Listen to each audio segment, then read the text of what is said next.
Introdução sobre a história da missão dos capuchinhos no Maranhão.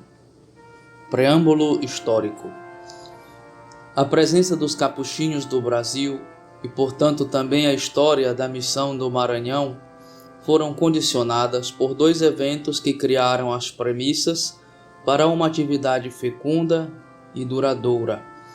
Trata-se da proclamação da República em 15 de novembro de 1889 e o Estatuto para as Missões Capuchinhas, do Frei Bernardo de Andermatt.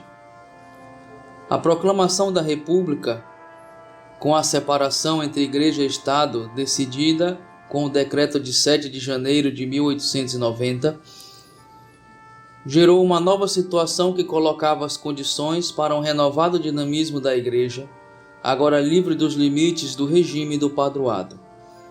O novo regime vai significar para os capuchinhos a possibilidade de reorganizar a sua presença no país, confiando as várias regiões a diferentes províncias religiosas. E, coisa ainda mais decisiva, representa a liberdade de abrir casas de formação em vista da fundação da Ordem, ponto de partida para a atual numerosa e vivaz presença dos capuchinhos no Brasil.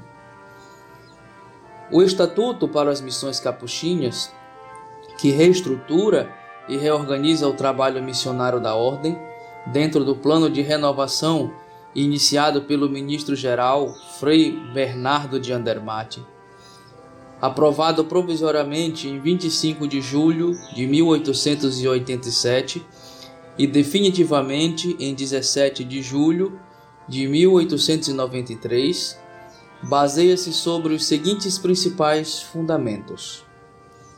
Primeiro, colocar a atividade missionária sob a autoridade da Ordem, que cuida em organizá-la mediante próprio secretariado ligado diretamente ao ministro-geral. Segundo, responsabilizar diretamente as províncias da Ordem. A orientação adotada com efeito é a de confiar cada missão a determinada província, que se compromete em provê-la de pessoal e recursos. O ministro provincial torna-se, assim, o responsável direto do trabalho missionário naquela área, trabalho que dirige por meio do superior regular, que o representa em loco.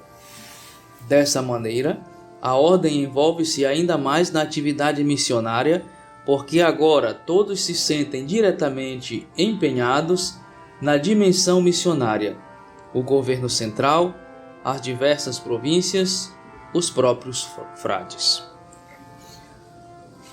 Propostas para uma missão indígena.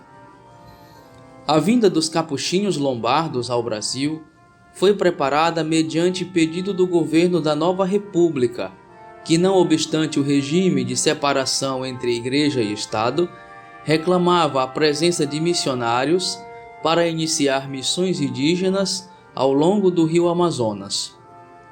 O pedido explícito é de 1891.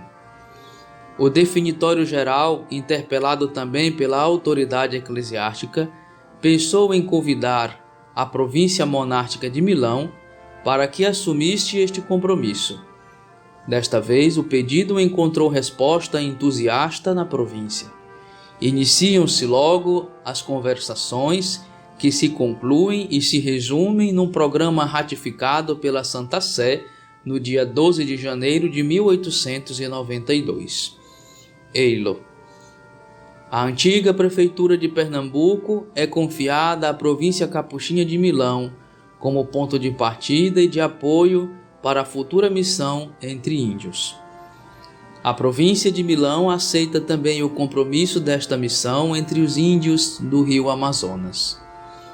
No dia 14 de outubro de 1891, foram escolhidos os primeiros missionários: Frei Vito de San Martinengo, Frei Mansueto de Peveranza, Frei Samuel de Serenho, Frei Emiliano de Coglione, Frei Paulo de Trescorre, Frei Daniel de Clusone. No dia 3 de novembro, partem para Roma e no Colégio Missionário Santi Quatro dedicam-se ao estudo da língua portuguesa, da história e cultura brasileira, sob a orientação de Frei Luís de Settitelle, missionário no Brasil por mais de 23 anos. Finalmente, no dia 1º de abril de 1892, embarcaram em Gênova para Recife, onde chegaram no dia 24 do mesmo mês. Chegam cheios de entusiasmo com o qual a província lombarda, em vista de gradual recuperação depois do período das supressões, aceitou a sua missão. Chegam também nas contradições de um projeto missionário que os queria presentes e atuantes na Prefeitura Apostólica de Pernambuco e, ao mesmo tempo, abertos para a catequese indígena nas distantes e imensas áreas da região amazônica.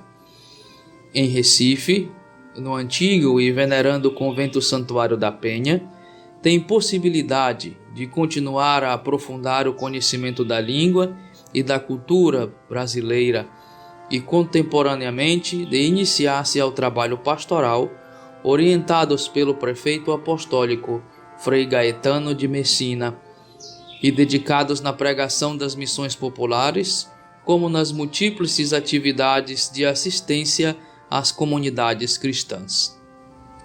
Na colônia Santa Isabel, com o internato para os meninos índios e com outras variadas atividades, têm oportunidade de se aproximarem da realidade indígena, experimentando estilos e método desta catequese.